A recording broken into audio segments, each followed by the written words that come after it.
बंदों गुरुपद कंज कृपा सिंधु नर रूप हरि महामोहतम पुंज जास वचन रवि कर निकर।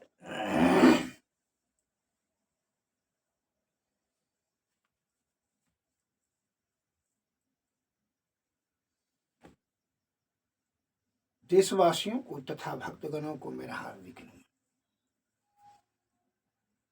संत वाणी में आया है, मूर्ख हृदय न चेत जो गुरु मिले बीरंची समो। मूर्ख के हृदय में बीरंची समो, ब्रह्मा जी के समान गुरु मिल जाए फिर भी उसकी चेतना जागृत नहीं होगा। क्या अज्ञान रूपी अंधकार से उसका ढका हुआ है कितना, उसमें खाली दुष्टता, लोभ, ईर्षा, काम वासना,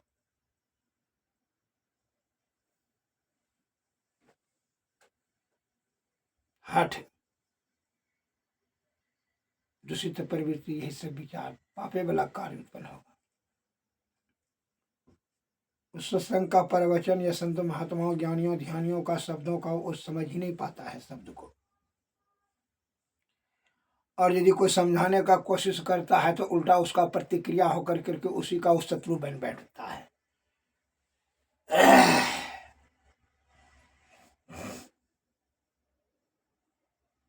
भीषण बारिश हो रही थी, चिड़िया जो है अपने घोंसला में बैठ कर करके वर्षा से किसी प्रकार का उसको कष्ट नहीं, आराम से बैठे हुए थे चिड़िया सब। तो चिड़िया सब ने देखा कि बंदर सब जो है वर्षा से ठुठुर रहा है, ठंडा से भींग कर करके, वह बड़ा दुख है उसको, उसका दुख को देख कर करके नहीं रहा गया। तो एक चिड़िया बोली, बंदर भैया आप लोग जो है वर्षा के पहले अपना घर काहे न बना लेते हैं, जो कि इतना कष्ट में नहीं सहना पड़ेगा। कितना कष्ट होता है, कितना ठंडा से सिकुड़ रहे हैं, ठुठुर रहे हैं। तो बंदर को क्या लगा, उसका जहाँ उपकार का बात तो बोले हो तो उसको क्या लगा जानते हैं, उसको और गुस्सा हो गया। उसका उल्टा अर्थ लगा कहो तुम हमरे पर हंसते हो, मैंने हमरे तकलीफ को देखकर तुम हंसते हो, तुम मजा में जो है बैठे हो घोंसलों में, चलो चलो तुमको घोंसले उजाड़ देते हैं। बस वो वृक्ष पर चढ़ करके सब घोंसले को उजाड़ दिया। चिड़िया सब उड़ करते गई, उड़ करके बोलते गई, मूर्ख हृदय न चेत जो गुरु मिले बिरंची समो। सठ सुधरे सठ संगति पाई परस्पर सुधात स्वाई। ऐसे मूर्ख को प्रवचन और ज्ञान की जरूरत नहीं थी, इसको तो लाठी डंडा से दंड का जरूरत था। उपकार का बात बोले तो ये हमारा खोते उजाड़ दिया, घर ही उजाड़ दिया। उसी प्रकार किसी दुष्ट ईर्षालु का अगर यदि सद्बुद्धि और ज्ञान का बात बोलिए दया क्षमा, वो और आपके माथा पर चढ़ कर करके जो है ना वो तांडव करेगा, वो आपके अपराध की प्रवृत्ति में अहंकार में वृद्धि हो जाएगा। इसी मूर्ख व्यक्ति उसी का लक्षण है, उसी को मूर्ख कहा जाता है। ज्ञान का बात उसको अच्छा नहीं लगता, लाठी का ही बात उसको अच्छा लगे। अब मैं दूसरा उदाहरण देता हूं, सुन लीजिए। दूसरा उदाहरण देता हूं, दो उदाहरण दे देते हैं। कैसे सठ सुधने सठ संगति पाई या पारस परस कुधात स्वाई। एक महात्मा जी जो है पीपल विशाल वृक्ष पर चबूतरा पर सोए हुए थे, पीपल के छांव में। एक तो सिचकिली एकदम लड़का, बड़ी मूर्ख, बड़ी खुरपात, होनहार के हो तो चिकने पात, जो होने वाला रहेगा पहले से ज्ञात हो जाएगा कि बड़े एक नंबर का खुरपात है, अपराधी प्रवृत्ति का, दुष्ट प्रवृत्ति का है, ईर्षालु है। एक महात्मा जी के कान में उस सिक्की दे दिया। सोए हुए थे महात्मा जी, वो बीच के निकल, महात्मा जी धड़पड़ा के उठ गए, कुछ कीड़ा मकोड़ा घुस गया, उसको डर गया तो उठ करके गए। उठ करके देखा थे वो दांत बीच खाने लगा, उपहास करने लगा, हंसते हुए कहा, कैसा आया, मजा आया ना महात्मा जी। दाढ़ी वाला बाबा चिड़चिड़ाने लगा। उसने जो है झोला से निकाल करके एक ठो टका दे दिया उसको। तो महात्मा जी ने तो समझ लिया कि इसको समझाने बुझाने, इसको प्रवचन का कोई लाभ तब होगा नहीं। देखिए ये गलत कार्य कर करके आनंद उठा रहा है। दूसरी प्रकार आप देखिएगा मूर्खा को, जो गलत काम कर वो करेगा, आनंदित खुश करता होगा, गलत काम करे खुश करता होगा, दूसरे का ठगी करके, दूसरे को धकेल करके, गिरा करके, निंदा करके, आलोचना करके, कष्ट दे करके बड़ा उसको आनंद होता है।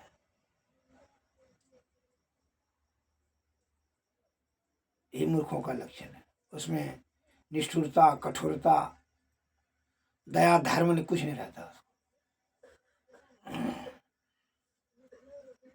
दूसरे को अगर यदि दूसरा उसके सामने में बड़ा आपत्ति विपत्ति में पड़ जाए तो उसको उपकार नहीं, उसको तो और उसको आनंद उठाएगा, आनंद मिलेगा। दिल लगवा तो हंसने लगा, और तो महात्मा जी सोचने लगा कि इसको जो है ना सही प्रवचन से इसका कोई मतलब से प्रभाव नहीं पड़ेगा, वही अगर रुपया इस काल कर दे दिए। इसलिए कहता है ज्ञानी मारे ज्ञान से बेहुदा मारे तीर, सदगुरु मारे शब्द से भींगे सकल शरीर। जान लिए, समझ लिए मैंने मन, आत्मा विचार कर लिया कि इस पर कोई धर्म उपदेश शास्त्रीय ज्ञान, इसको ज्ञान का जरूरत नहीं है, इसको जो है इसको दंड का जरूरत है। और दंड हम क्या देंगे इसको, इसको जो है दंड दिलवा मिल जाएगा। क्या इसका मन का अहंकारों में खाली उत्तेजित कर देते हैं, बढ़ा देते हैं। 1 रुपया दिया, खुश हो गया, महात्मा जी झोला तोला लेकर चले गए। अब दूसरे दिन क्या हुआ, एक लड़कवा का तो मन अहंकार बढ़ गया, 1 रुपया दिया। एक पहलवान उस जगह वृक्ष के निकट जो है 2-4 दिन के बाद सोया हुआ था, देखा पहलवान सोया हुआ है एकदम मस्ती से, उसके साथ में पुल्ला भी था, लाठी। वो लड़कवा ने सोचा, मन तो बढ़ा हुआ था, मन का बड़ी जोर, उसको कोई कुछ नहीं सूझे, और मन तो इसका बढ़ गया और अहंकार तो बढ़िया नहीं गया था जी। इसके अहंकार मन में आया, अगर यदि उसको 1 रुपया दिया तो ये तो पहलवान जी के जो है कान में ये लोहा का तार दे देंगे, ये बेसी पैसा देगा। बस वो लोहा का जो तार जो है कान में दे दिया पहलवान जी को। तो धड़पड़ा के उठा, और जौन पुल्ला उसको मारने लगा, दिया 10-20 पुल्ला, छित्तिर बात्तिर होने लगा। है बाप, अरे माँ, बस उसको कहा बाबू अब ऐसा नहीं करो, करेगा सट सूझ रहे सट संगति पाई, अब पारा से कुदा तो सुहाई, नहीं करेगा। अब तुमको समझ में आ रहा है, हड्डी तड्डी तो टूट गया। 6 महीना अस्पताल में उस क्या क्या कि वह पहलवान जी चला गया। वो लड़कवा तो छितिर बात घर की ओर भागा। घर से माँ बाप भी आया कहने के लिए, क्या कहे, तुम लोगों को भी पीटेंगे, बच्चा को खराब करता है, मन बढ़ाने के लिए आया तुम, गलत का समर्थन देने के लिए, बढ़िया से तुम लोगों को भी धो देंगे। पहलवान को देख करके चुपचाप सरेंडर हो गया, चला गया। कान में दे देगा लोहा, सिक्कड़ किसी को दे देगा, सिक दे देगा कान में। अपराधी का समर्थन करने के लिए आया है, मारेंगे तुम लोगों को भी हड्डी तोड़ देंगे। भागा सब डर से। सठे साठियम क्षमाचरित, दंड का जरूरत था उसको, धर्म का उपदेश नहीं। जैसे चोरों के लिए धर्म का उपदेश देना व्यर्थ है, मूर्खों को शास्त्र क्या हो जाएगा, बोझा हो जाएगा। अंधों के लिए आईना व्यर्थ है, उन लोगों के समक्ष सूर्य का प्रकाश का बखान व्यर्थ है। नास्तिकों के लिए ईश्वर का वर्णन कहना या कथा कहना व्यर्थ है। जिसमें पाप से आयुक्त है उसको धर्म का कथा अच्छा नहीं लगेगा। कामी को धर्मपरायण सब इच्छा नहीं लगेगा। कामातुर में है, जिसको कामातुर हो गया है, बस उसको जो है ना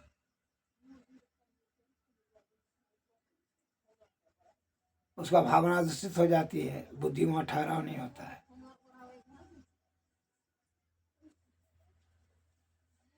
जैसे निपुंसकों के लिए सुंदर स्त्री व्यर्थ है, निरोगियों के लिए औषधि व्यर्थ है, और अविवेकी के लिए तो ये जीवन ही भार है। जो अविवेकी है, जिसके पास विवेक ज्ञान कुछ नहीं है, उसके लिए तो जीवन ही भार है, जन्म ही बेकार है। श्री सदगुरु महाराज की जय। अगर चाहते हैं इस तन से ये जीवात्मा का छुटकारा पान की मुक्ति मिल जाए, ये दुखों से, सभी दुखों से छुटकारा पा जाए, तो संत के शरण में जाए, श्री सदगुरु के शरण में जाए, भजन भक्ति भेद सत्संग इत्यादि में जाए। कहा है, he who gripe much hold lit. हमारे गुरु महाराज कहा करते थे, जो बहुत कुछ पाने का इच्छा करता है कुछ नहीं पा सकता है, खाली हाथ आए खाली हाथ चला जाता है। अरे ये जीवन को व्यर्थ नष्ट न करें।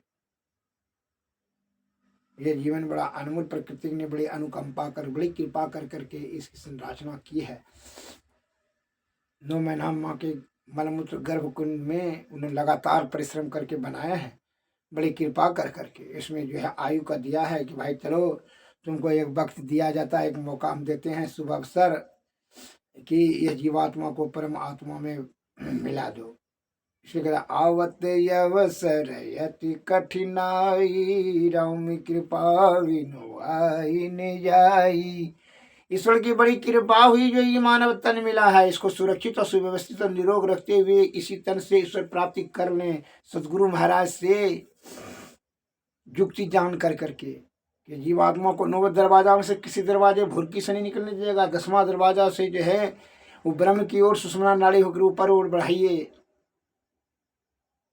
बिंदु में अस्थिर कीजिए। यह ध्यान को, प्राण को, शब्द को, जीव को, और सुषुम्ना नाड़ी मिंगला पिंगला में जाने, सीधे जाने दीजिए। ये सभी प्रकार की युक्ति प्राप्त करने के लिए सत्संग में जाना पहले प्रारंभ करें। शुद्ध चित्त आत्मा सतोगुण में सदाचार का पालन कर सद्बुद्धि से सादा भोजन करते हुए निष्कपट निश्चल विषय का परित्याग करके मन और अहंकार पर नियंत्रण करते हुए सदगुरु के शरण में जाएं।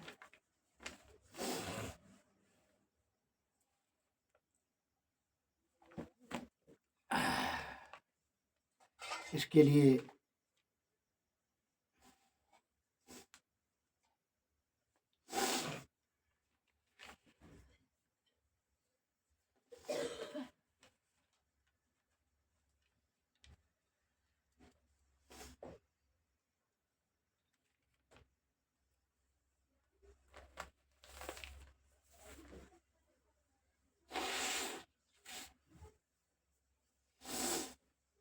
विनती करें किससे?